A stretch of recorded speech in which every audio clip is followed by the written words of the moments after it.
আসসালামু আলাইকুম রহমতুল্লাহ। পরাজিত এই মানসিকতা হেফাজতকে অনেক পিছিয়ে দিতে পারে।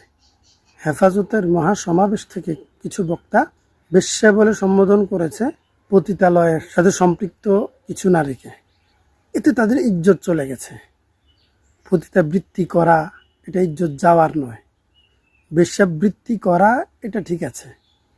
এদেরকে আরও বৈধতা দেওয়া হোক, কর্মী বলা হোক, যেন তাদের বেশ্যাবৃত্তি করতে, পতিতাগিরি করতে, নিজের ইজ্জত বাজারে ঘাটে বিক্রি করতে, বিলিয়ে দিতে যেন আর বাধা না থাকে। আপত্তি হচ্ছে যে তাদেরকে বেশ্যা বলা যাবে না। বেশ্যাগিরি করা যাবে কিন্তু বেশ্যা বলা যাবে না। পতিতাবৃত্তি করা যাবে কিন্তু পতিতা বলা যাবে না। এটা হচ্ছে আপত্তি। যাই হোক, আপত্তি থাকতে পারে, এক একজনের চয়েস হতে পারে যে শুনতে ভালো লাগে না, করতে ভালো লাগে। তারা লিগেল নোটিশ পাঠাইছে। হেফাজত কি করলো? সরি বলে নিজের এই বক্তব্য প্রত্যাখ্যান করলো। এটাকে বলা হয় পরাজিত মানসিকতা। হেফাজত পারত এটাকে একটা ইস্যু বানাতে, শক্ত অবস্থানে যেতে, যে আমাদেরকে তোমরা গবেট বলেছ, মূর্খ বলেছ, বদমাইশ বলেছ, জঙ্গি বলেছ, আমাদের রসুলকে তোমরা বলেছ, আমাদের ইসলামকে বলেছ, আমাদেরকে ধর্মান্ধ বলেছ, আমাদেরকে বিভিন্নভাবে অশ্লীল বাক্য বানে তোমরা জর্জরিত করেছ।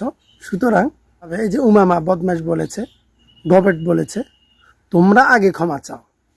কেন বলেছ? কেন এই অপবাদ রটিয়েছে হেফাজতের নামে, আলেম ওলামার নামে কেন বিশুদ্ধার করেছ? শক্ত একটা ইস্যু তৈরি করে শক্ত অবস্থানে যাওয়া দরকার ছিল। তোমরা আগে বলো, আমাদেরটা পরে আমরা চিন্তা করব। কেন? তোমরা আমাদেরকে যেটা বলেছ, জঙ্গি বলেছ, আমরা তো জঙ্গি না। আমাদেরকে বদমাইশ বলেছ, বদমাইশের ব্যাখ্যা দাও, বদমাইশের ডেফিনেশন বলো। তোমরা আমাদেরকে গবেট বলেছ, গবেটের ডেফিনেশন দাও।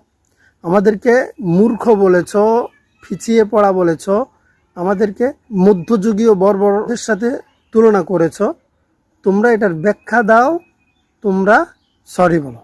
হেফাজত লিগেল নোটিশ পাঠাতে পারতো তাদের নামে নামে। হেফাজত এটাও করতে পারে না, ব্যর্থ হয়েছে। শুধু বড় সমাবেশ করা, অনেক জনসমাগম দেখানো, এটা সফলতা নয়। এইটা ব্যর্থতার, বিলাসিতার একটা নমুনা হতে পারে। 6 জন নারী লক্ষ মানুষের সমাগমকৃত একটা সমাবেশকে প্রশ্নবিদ্ধ করেছে, বক্তাদের বিরুদ্ধে অভিযোগ তুলেছে, অমনিতেই কুপকাত। এই পরাজয় মানসিকতা দিয়ে কখনো সফলতা আনা যাবে না, সংগ্রাম করা যাবে না। এত সোজা না সংগ্রাম, লড়াই এত সোজা না।